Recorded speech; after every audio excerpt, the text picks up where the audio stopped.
Good morning, everybody, and welcome to Wellington, the morning after the Argentina game. Welcome to all those that are watching on www.scottishrugby.org and also all those that are watching on the RBS Scottish Rugby Facebook page. It's great to know that you're tuning in this evening, and it's greatly appreciated by ourselves and the whole squad. It's a tough morning, and I'm delighted to be joined this morning by Joe Ansbro. Joe has 7 caps for Scotland, I think that's right, Joe? Close, 8 is it, Joe? Yeah, you were telling me that earlier on. And Scott Lawson's got 28 caps. Scott, you've got a good morning, Dominic. 29. 29. So 29 in, 29 and 8. Gents, great to have you both with us this morning. It was a tough night last night, and we're going to raft of questions in from all subjects, including last night's game, but also sort of wider questions on the time that we spent here in New Zealand. I'll maybe start with one question which has come in through Facebook. From Christine McCall-Bowman. Christine asks, do the Scotland team know that the vast majority of supporters are behind them no matter whether we win or whether we lose? Scott, maybe fire that to you first up. Yeah, it's really good to know, especially this morning. I think obviously myself and Joe not involved in the squad, but equally as gutted as everybody else out there. And it's the 15 guys and the 22 guys that were in the squad yesterday. They'll need some picking up over the next couple of days, and it's probably our job as the guys who didn't play to try and do that. We'll be able to get over it a lot quicker than them and look ahead and focus on England. But on the supporters, I think that's a massive trait for the Scottish fans. It's they kind of stick behind us, sort of win or lose, and it's going to be probably more important this week than ever. And we'll have a great reception here in New Zealand from all the travelling support and all the kind of the people with Scottish heritage, and that's going to be equally as important for us when we go up to Auckland.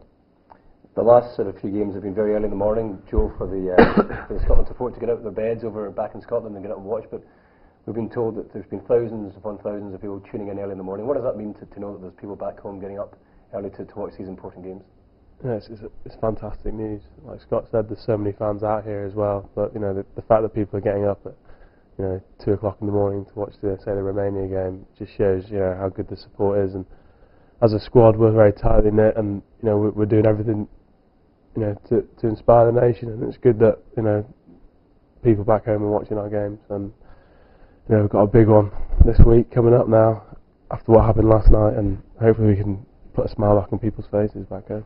Well, that's a great way of putting it. Put a smile back on people's faces. And we spoke before we came on air the importance of togetherness, the importance of the squad being united, and we've got a great squad, we've got a great team ethic. And is that something which has been there all along, or is it something which has got really stronger because we've been together for quite a long period? Joe? I'm fairly new to the squad, but the moment I arrived, I felt that it was a good group of lads, and the coaching staff and the backroom staff, everyone's very close and very relaxed. So I can only speak from recent experience, but it's a really good environment. And we've been together for quite a period of time with the warm-up games against Ireland, against Italy back in Murrayfield, and then coming out here, we've been out for some time. It was a bit of time in Australia. How was the time in Australia for you guys, Scott? Yeah, it was great. It was great. So we were, I think we were there for 10 days. It was a bit of a holding camp before we got to New Zealand for us to prepare for the World Cup, and it's a little bit more light-hearted. A little bit, there's no games to focus on. It's sort of you're focusing on the games, but there's no direct games for the next couple of weeks, and it's a great chance to bond and get to know the guys and be aware of the challenges that are ahead for us. But this is probably the true test of your squad. I think this is the first setback we've really had for a good few months. Let's say we've had a great pre-season, we've had good warm-up games, good results up till now. And I've been around the squad for a few years. I've absolutely no doubt that everyone will sort of pull together, and this is the true test of your kind of the squad spirit and the positivity we'll all have. And it's exciting. There's a lot of challenges. Everyone's disappointed at the moment, but our first focus now has to be Saturday and getting the result we need on Saturday. And in terms of just getting together, that time in Australia, I think gave everyone an opportunity to get away from the goldfish pool that was Murrayfield, in terms of just the two tests running up to it, and get some time away just to get together and to train really hard. And Gregor and Kelly in a previous session on these couches were talking about the enjoyment that gave the squad getting some time in Australia, and there was some talk of getting hiding from snakes at one point. I'm not sure if you heard about that. Was there a suggestion that snakes were around the golf courses, around the training field? I heard about that. Apparently there was a rogue kangaroo on the premises as well, but I didn't manage to see it. There's a few kangaroos jumping around, but no. I was involved in both animal instances in Australia. But it was on the golf course. There seemed to be, as you would see rabbits in Scotland on golf courses, there seems to be families of kangaroos kicking around on fairways and on greens and things, it was all good fun. It was a bit of an experience, and also the snake incident at the side of the training pitch, which Nick DeLuca in his wisdom decided he thought he'd go and try and he was versed in animal husbandry and thought he'd decide to pick this snake up and try and scare the guys with it. But no, it was all part and parcel of touring and experiences you get in strange countries. Exactly as you say, that sort of experience of touring is really clear here in New Zealand. It's a rugby mad country, and we arrived a few weeks ago into Invercargill, and we got a pretty impressive welcome there as we got off the plane. Yeah, no, it was. I think it took a lot of guys by surprise. The whole journey down from Auckland, and then we landed obviously quite tired, and it was just everyone just got energised. It was phenomenal, and just the whole week there. Just obviously smaller stadium, the atmosphere was outstanding because we packed it every game, and just out and about town. There was a lot of guys in the war paint before and after games, and it was really good to see. It was a bit like a home from home in many respects, as you say, that the crowd were very passionate for Scotland, and there were so many Scots in and around the and the weather was quite similar as well. So yeah, it was a bit like a home from home. And some of the characters in Invercargill, we were fortunate enough to meet the team, the team mayor, Tim Shadbolt, and what a character he was. He came in to speak to the squad. Yeah, no, he's even since you mentioned, I think he's infamous throughout New Zealand. I think he's a real character.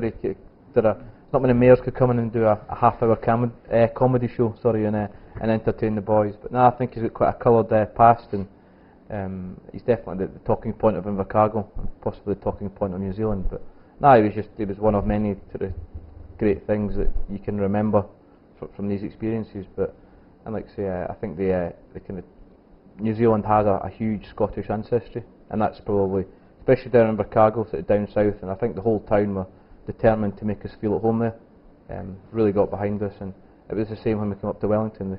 Everyone that had any Scottish heritage or history were out supporting us, and all the boys were really appreciative of that. It's one of the questions that we received here on Twitter from Lawrence in Aberdeen, and Lawrence asked that question. He said, were you expecting the welcome that you've had in New Zealand? You knew that there was a lot of Scots out here, but did you really appreciate the level of support you'd received? I don't think I couldn't say I was expecting it. No, it was outstanding. But then it's first World Cup and never been to New Zealand before either, so it was a fresh start for me. And yeah, but it was really pleasing to see. If you're interested, we came up to Wellington, and we met with the mayor of Lower Hutt, where we're doing a bit of training. And again, the mayor, a chap called Ray Wallace, arrived at training with a full kilt and Highland regalia on, ready to welcome the boys on. And it's wherever you go in New Zealand, there's someone that has Scottish ancestry, and that they're just out there to back the team, which has been tremendous. The support at all the grounds, even last night, was really great.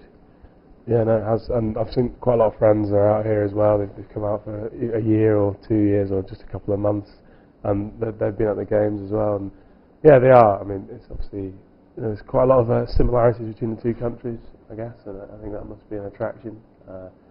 And they all love rugby here. Even locals have been getting behind this as well, which is fantastic.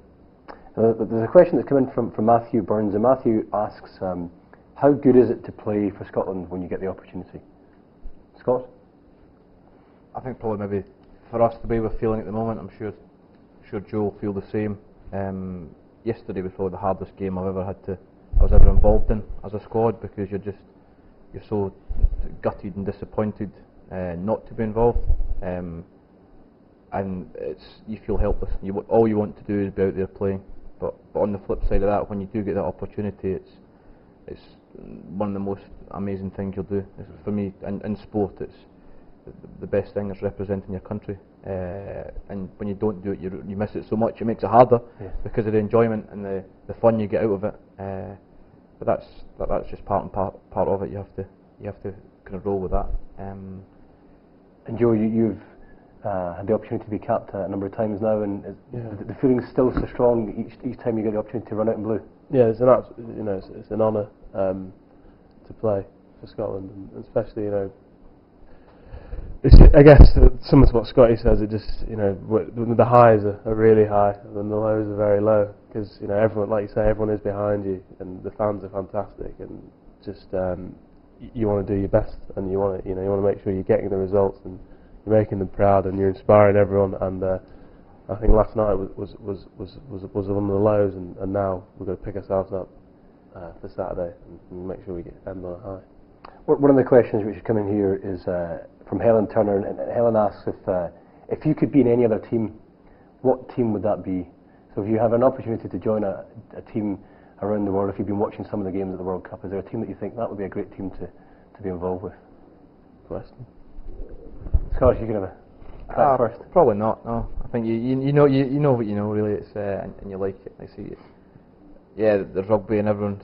I'm sure a lot of the guys and even the girls and stuff back home play for their club team, and there's kind of some affiliation there, and we would play for our own club team, but to play for your own country, and you talk about the passion of the fans and the support they give you, and it's our country, and that's what makes it even that little bit more special. Like that's why it is that kind of honour and the enjoyment you get from it, because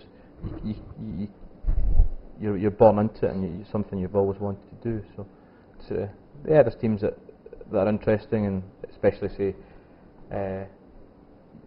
teams look at the All Blacks with their haka and their tradition and things, but Scotland have got the same kind of passion and things for rugby that they have, and we're just delighted to be part of this squad at the moment. I think we've got a great. Joe might disagree. no, I'd agree. I think World Cups are renowned for their upsets, and I think the Scotland squad would be a very good team to be involved in at the moment, because we're in a difficult situation and got the opportunity to get ourselves out of the hole. So we do that, and this is the team to be involved in. Yeah, it's a great way of putting it. And whilst we've been in New Zealand, training's been pretty intense, been pretty full on. But you had the opportunity to watch some of the other games as well. Any of these sort of games that have really stood out for you? I think we've seen something special. I think Ireland beating Australia.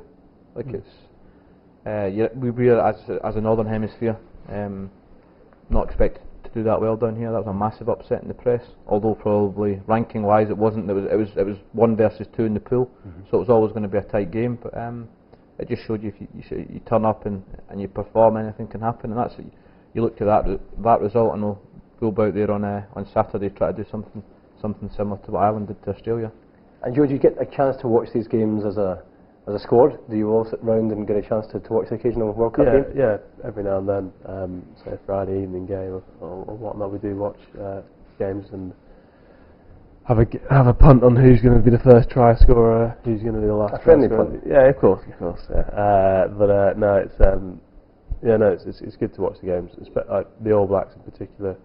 I think when rugby's done, the basics are so good. At times they get a bit of a tough time out here, but sometimes the things they do, it can be really inspiring to watch, and and that's a good lesson for us all. But hopefully we'll get a chance to face them.